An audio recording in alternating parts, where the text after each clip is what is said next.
ദൈവത്തിനു മഹത്വം. യേശുക്രിസ്തുവിന്റെ വീണ്ടും വരവും പ്രവചന പഠനമെന്ന 177 ഭാഗത്തേക്ക് ഏവരെയും പ്രാർത്ഥനയോടെ ക്ഷണിച്ചുകൊള്ളുന്നു.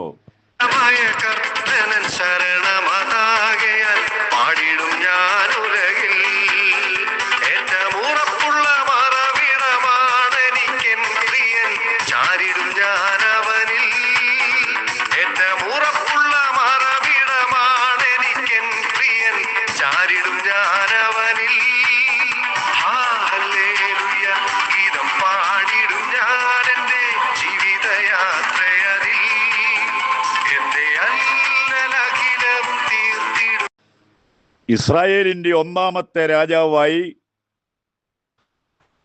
ശൗലിനെ ശൗമേൽ അഭിഷേകം ചെയ്യുന്നു.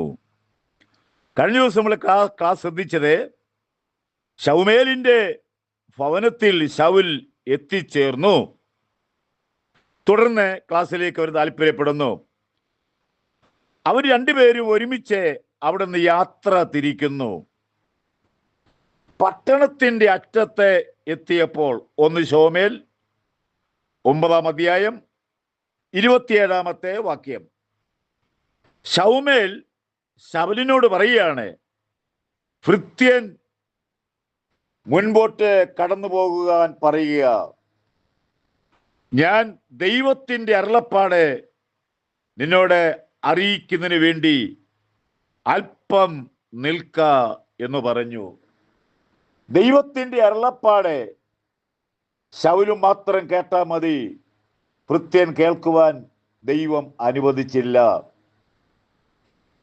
ഒരുപക്ഷെ ഈ അഭിഷേകത്തിന്റെ വില ഭൃത്യന് അറിയയില്ല. അതായിരിക്കാം, അല്ലെങ്കിൽ അതിന് ദൈവത്തിന്റെ ഉദ്ദേശമുണ്ട്. ഓരോ കാര്യങ്ങൾക്കും ദൈവം ഉദ്ദേശം വെച്ചിട്ടുണ്ട്.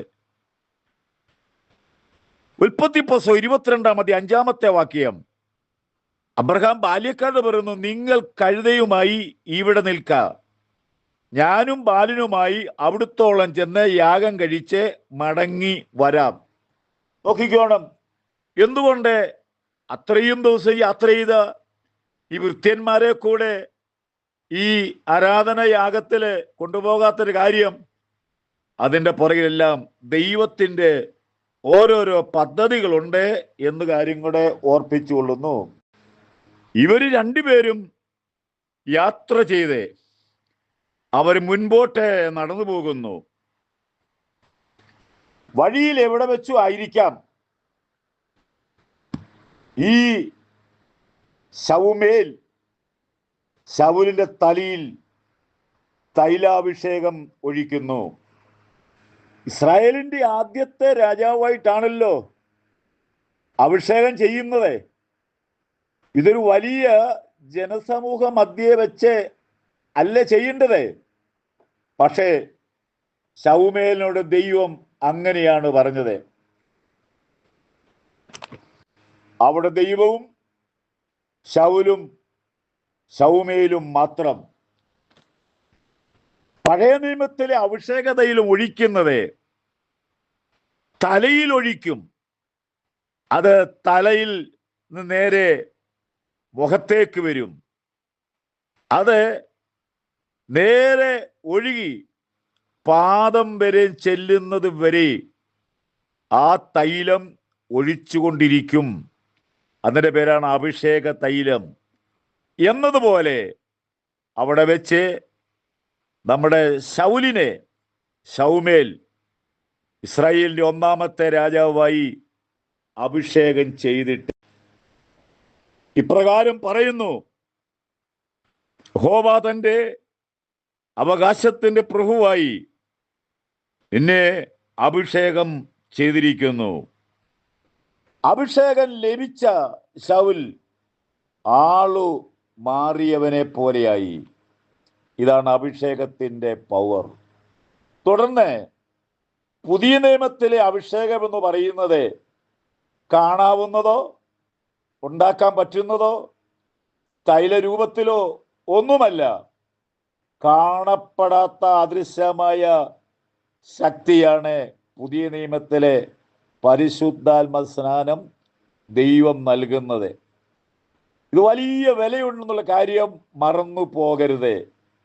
ഇത് കിട്ടണമെങ്കിൽ തന്നെ നമ്മൾ ഒരുപാട് ത്യാഗം സഹിക്കുക എന്ന് പറഞ്ഞാൽ നമ്മുടെ ജീവിതത്തിലെ കുറവ് വശങ്ങൾ പറഞ്ഞ് ദൈവത്തിൻ്റെ പരിശുദ്ധാത്മാവ് ഇറങ്ങി വരത്തക്കവണ്ണം നല്ലൊരു ഹൃദയത്തിൻ്റെ ഉടമസ്ഥനാകുമ്പോഴാണ് അന്യഭാഷ അടയാളത്തോടുകൂടി പുതിയ നിയമത്തിൽ പരിശുദ്ധാത്മ സ്നാനം ലഭിക്കുന്നത് എന്ന് ഓർത്തുകൊള്ളണം. പെന്തക്കോസ്തിന്റെ പ്രാരംഭ കാലയളവിൽ ഭൂരിഭാഗവും ഒരു 90-95% വരെയും ആത്മനിറവിൽ അന്യഭാഷ പറഞ്ഞുള്ള ആരാധനയായിരുന്നു. പെന്തക്കോസ്തിന്റെ പ്രാരംഭം മുതൽ ചില വർഷങ്ങൾ നീണ്ടു നിന്നു. ഇന്ന് നമ്മുടെ സഭകളിൽ ആത്മാവിൽ നിറഞ്ഞ് അന്യഭാഷ പറയുന്നവർ എത്ര പേര് ഉണ്ടെന്നുകൂടെ ചിന്തിക്കാൻ വേണ്ടിയും കൂടെയാണ് ഞാൻ ഈ സന്ദേശം നിങ്ങളോട് അറിയിക്കുന്നത്.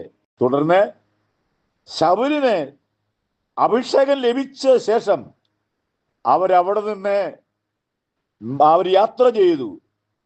യാത്ര ചെയ്യുമ്പോൾ ഒരു പ്രവാചക ഗണം ഇതാ അവനെതിരെ വരുന്നു. ദൈവത്തിൻ്റെ ആത്മാവ് ശക്തിയോടെ ശൗലിന്റെ മേൽ വന്നു. അവൻ അവരുടെ ഇടയിൽ പ്രവചിച്ചു. ശൗൽ അവിടുത്തെ പേരെടുത്ത ഒരാളായിരുന്നു, കീശിന്റെ മകനെന്ന് അറിയപ്പെടുന്നത്.